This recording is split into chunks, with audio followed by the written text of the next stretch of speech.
Hey guys, in this video we are going to learn that how to fix device not spotted error in the Fortnite. So before moving on, you can support me by liking my video and subscribing my channel. Let me guide. So in order to fix this problem, first of all you have to just open your Chrome browser or any browser that you are using in your Android or iPhone.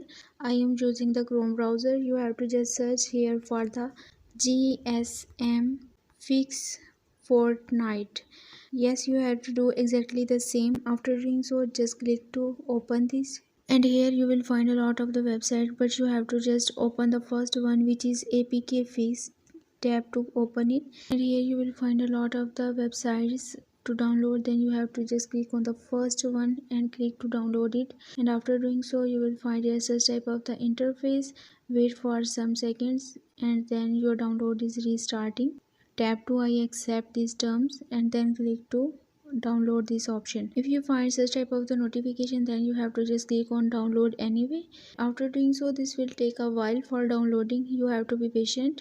For more information about this downloading, you can visit my website, whose link I have shared in my video's description. You can see that our download has been completed. You have to just open this download. I just tap to open this download here and then click on install, and now you can see that this installation has been completed. Now it is saved to open.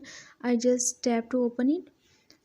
Your Epic Games will be open without any error. So you can see that our problem has been fixed successfully. So that's all for this video. Give this video thumbs up and also subscribe my channel. Let me guide. Don't forget to leave a comment below. Thanks for watching.